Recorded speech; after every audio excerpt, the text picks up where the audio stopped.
અમરેલી જિલ્લાના રાજુલા તાલુકા ખાતે આવેલ દેવકા વિદ્યાપીઠમાં કન્યા છાત્રાલય અને ભોજનાલયનું લોકાર્પણ રાજ્યના મુખ્યમંત્રી ભૂપેન્દ્ર પટેલના હસ્તે કરવામાં આવ્યું હતું। આ પ્રસંગે મોટી સંખ્યામાં સ્થાનિક લોકો અને આગેવાનો ઉપસ્થિત રહ્યા હતા।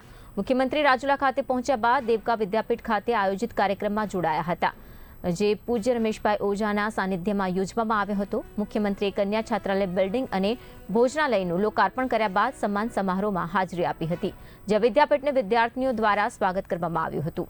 આ કાર્યક્રમ દરમિયાન મુખ્યમંત્રી ભૂપેન્દ્ર પટેલે પોતાના સંબોધનમાં ગુજરાતના પત્રકારોની કામગીરીને બિરદાવતા જણાવ્યું હતું કે સારું અને ખોટું બંને બતાવવું તે પત્રકારિતાનું સાચું ધ્યેય છે।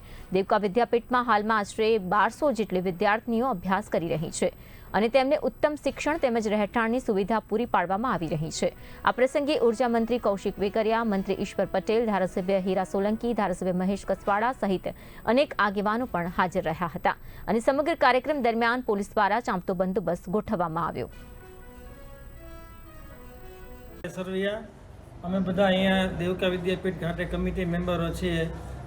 આજ રોજ લોકાર્પણ હતું કન્યા છાત્રાલય એટલે ગર્લ્સ હોસ્ટેલ અને ડાઇનિંગ હોલનું। માનનીય મુખ્યમંત્રી શ્રી ભૂપેન્દ્રભાઈ પટેલ સાહેબ, કૌશિકભાઈ વેકરિયા સાહેબ તથા જિલ્લાના તમામ ધારાસભ્યો બધાએ વિશેષ હાજરી આપી અને આ પ્રોગ્રામને સફળ બનાવવા બદલ અમે એમનો બધાનો આભાર માનીએ છીએ।